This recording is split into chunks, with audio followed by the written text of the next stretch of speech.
السلام عليكم ورحمة الله وبركاته. يوم جديد ويوم سعيد على حضراتكم إن شاء الله. أنا جاي لكم النهاردة هنتكلم مع بعض في موضوعين في أقل من دقيقتين. معايا رسالة الأستاذ وليد الفراج المذيع والإعلامي السعودي الشهير. والله يا أستاذ وليد، أنا حابب بس أقول لحضرتك بعد التصريحات اللي أنت قلتها وبعد الكلام اللي أنت قلته، إن لو إحنا فاكرين إن مباراة الاتحاد هتمشي زي مباراة الهلال مع الأهلي، لا، وانا هجيب لكم التاريخ ويا تاريخ. احنا عارفين كويس جدا ان الاتحاد كعبه عالي على الاهلي، مفيش اي مشكله، وعارفين كمان ان الاتحاد السعودي لعب الاهلي 3 ماتشات في تاريخه وكسبهم كلهم. لكن يا استاذ وليد، في حاجه اسمها احترام المنافس. في منافس انا هلاعبه قبل اصلا ما اوصل للنادي الاهلي، اسمه اوكلاند سيتي. كرة فيها كتير وياما فيها وياما لسه هنشوف فيها. وارد جدا بتقفيله ملعب من اوكلاند سيتي وجون شلوت ان هم يكسبوه.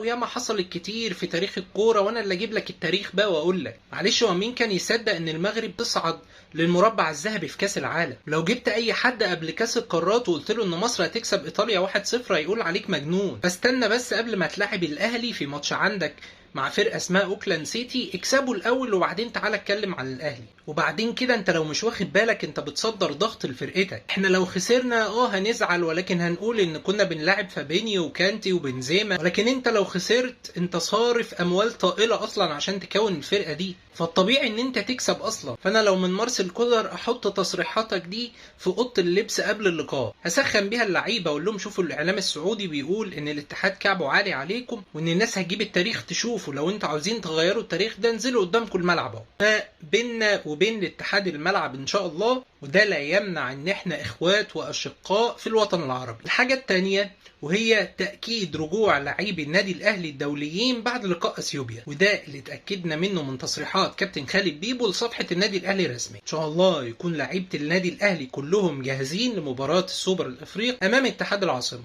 نتمنى التوفيق للنادي الأهلي في المباراة دي وفي أي مباراة تانية يلعبها. كده نكون خلصنا الفيديو بتاعنا النهارده. يا رب الفيديو يكون عجبكم. لو عجبكم ما ننساش نعمل لايك وفولو للصفحه على الفيسبوك، ولو بتتابعني على اليوتيوب ما تنساش تعمل لايك واشتراك في القناه عشان نقدر نوصل لاكبر عدد من الناس. سلام.